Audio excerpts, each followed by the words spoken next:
প্রিয় শিক্ষার্থীরা, আসসালামু আলাইকুম ওয়া রাহমাতুল্লাহি ওয়া বারাকাতুহু। তোমাদের প্রত্যেককে স্বাগত জানাচ্ছি আজকের গণিত ক্লাসে। আজ আমি ষষ্ঠ শ্রেণীর গণিত বিষয়ের অধ্যায় ৪ অর্থাৎ মৌলিক উৎপাদকের গাছ অধ্যায়টির অনুশীলনীর গসাগুর অংশের ১ এর ঘ নং প্রশ্নের সমস্যা নিয়ে আলোচনা করব। তাহলে চলো আমরা অনুশীলনীর গসাগু অংশের ১ এর ঘ নং সমস্যা নিয়ে আলোচনা করি। তোমরা স্ক্রিনে প্রশ্নটি দেখতে পাচ্ছ। ছবির মাধ্যমে এবং ভাগ প্রক্রিয়ায় নিচের সংখ্যাগুলোর গসাগু নির্ণয় করো। কি নির্ণয় করতে হবে? গসাগু। কোন প্রক্রিয়ায়?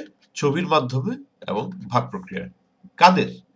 ৯৯, ৩৩, ১২৩-এর। তাহলে চলো আমরা কিভাবে ছবির মাধ্যমে ৯৯, ৩৩ ও ১২৩-এর গসাগু নির্ণয় করতে হবে তা আমরা শিখে নিই। এখানে ১২৩ ও ৯৯ এর গসাগু প্রথমে আমরা নির্ণয় করব। তাহলে ১২৩ এই সংখ্যাটির মধ্যে এর ৯৯ সংখ্যাটি কতবার আছে? এটি একবার আছে। কেমন? তাই এর ৯৯ এখানে একবার লেখা হয়েছে। আর ভাগশেষ হচ্ছে ২৪। অর্থাৎ এই ১২৩ কে ৯৯ এবং ২৪ এর যোগফল আকারে লেখা যায়। এখন এই ৯৯ সংখ্যার মধ্যে এই ২৪ সংখ্যাটি কতবার আছে বা কতবার ভাগ দেয়া যায়? একবার, দুইবার, তিনবার, চারবার। অর্থাৎ এর ৯৯ সংখ্যাটির মধ্যে ২৪ সংখ্যাটি ৪ বার প্রবেশ করতে পারে। তাহলে অবশিষ্ট কত রইল? ৩। কেন? কারণ আমরা জানি ৪ ২৪ হচ্ছে ৯৬ আর এখানে আছে হচ্ছে ৯৯। তার নিশ্চিতভাবে অবশিষ্ট থাকবে হচ্ছে ৩। এটি হচ্ছে পরের ধাপ। এবার এই ৩ ভাগশেষ এটি এই ২৪ এর মধ্যে কতবার প্রবেশ করতে পারবে বা কতবার ভাগ দেয়া যাবে সেটি আমরা দেখতে পাচ্ছি। ১, ২, ৩, ৪, ৫, ৬, ৭, ৮ একদম বরাবর চলে যায়। অর্থাৎ এই ৩ সংখ্যাটি এই ২৪ এর মধ্যে ৮ বার বসতে পারে। এখানে কিন্তু আমাদের সমাপ্তি। তাহলে এখান থেকে আমরা ৩ পেলাম। এই ৩ কি?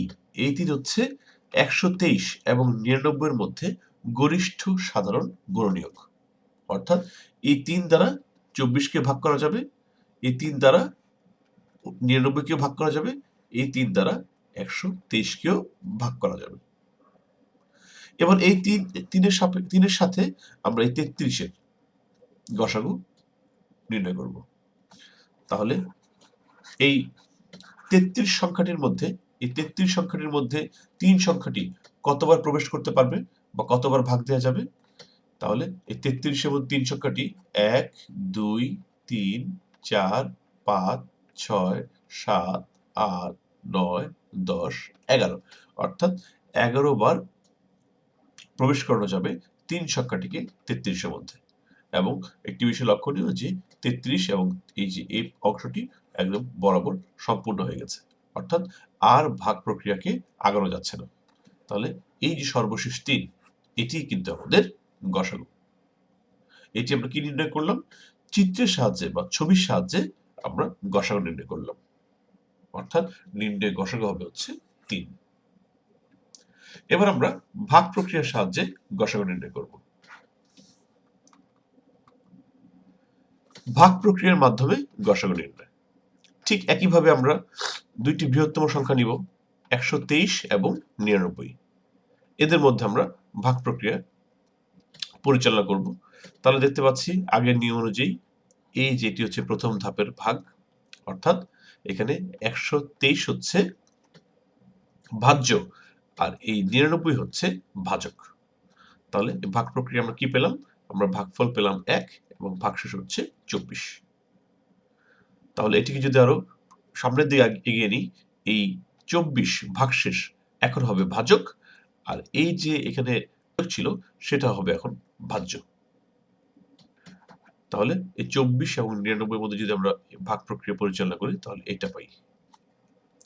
তাহলে এখানে হচ্ছে ভাগশেষ হচ্ছে ৩।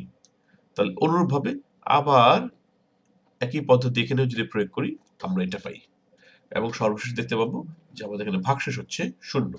যখনই ভাগশেষ শূন্য তখনই আর ভাগ প্রক্রিয়াকে সামনের দিকে এগিয়ে নেওয়া যায় না, অর্থাৎ এখানে আমাদের মান চলে আসবে।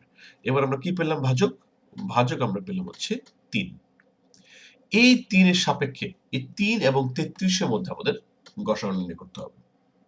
ঠিক আগের অঙ্কের মতনই এই 3 দিয়ে এখন আমরা এই 33 কে ভাগ করব। এখানে 3 হচ্ছে ভাজক, 33 হচ্ছে ভাজ্য, 11 হচ্ছে ভাগফল, 0 হচ্ছে ভাগশেষ। তাহলে এখানে কিন্তু এক ধাপেই এটি সম্পন্ন হয়ে যায়, অর্থাৎ আমাদের কিন্তু ভাগশেষ 0 আসে। তাহলে আমরা বলতে পারি সর্বশেষ ভাজক হচ্ছে 3। এই 3ই কিন্তু আমাদের 99, 33 এবং 123 এর গসাগু। তাহলে এখানে লেখা আছে এখানে শেষ ভাজক 3, সুতরাং 99, 33, 123 এর গসাগু হবে হচ্ছে 3। উত্তর 3। তাহলে আমরা দেখতে পেলাম যে চিত্রের মাধ্যমে আমরা গসাগু পেলাম 3 এবং ভাগ প্রক্রিয়ার মাধ্যমে আমরা গসাগু পেলাম 3। তাহলে প্রিয় শিক্ষার্থীরা, আশা করি তোমরা এই গসাগু নির্ণয় প্রক্রিয়াটি বুঝতে পেরেছ। তাহলে সাথে থাকার জন্য ধন্যবাদ সবাইকে।